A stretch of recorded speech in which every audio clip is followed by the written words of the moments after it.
চেষ্টা কৰিছিল মোৰ লগত আপোনালোকে জানে যথেষ্ট ঘনিষ্ঠতা আছিল মোৰ লগত ভাতৃত্ববোধৰ এটা সম্পৰ্ক আছিল যদিও আমি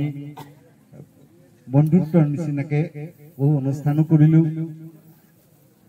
কি কম হঠাৎ কি আঁতৰি গ'ল যেন ময়ো বৰ অকলশৰীয়া অনুভৱ কৰিছো যেহেতু আমি গোৱা গীতবিলাকৰ আমাৰ গীতৰ যিটো পন্থা সেই পন্থাৰ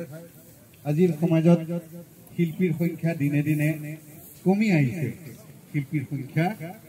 পশ্চিমীয়া গীতৰ মনোৰঞ্জনৰমী গীতেৰে গোটেই সমাজখন কলুষিত কৰা সময়ত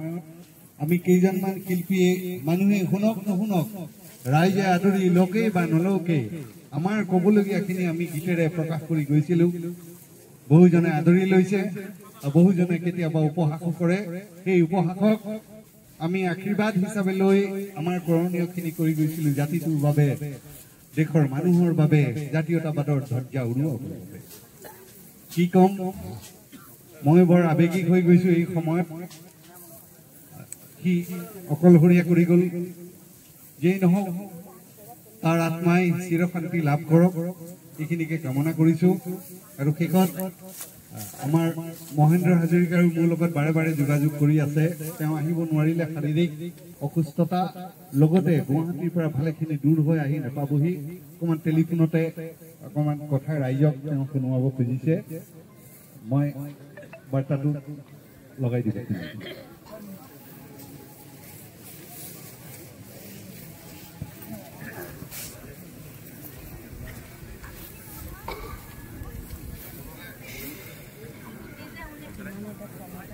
মানুহ আহি ৰাজীৱৰ শেষ গীতত সকলোৱে চকু সেমেকা মই আপোনাৰ কথাও কৈছো মই মাইক্ৰফোনটো লগাই দিছো বাইদেউ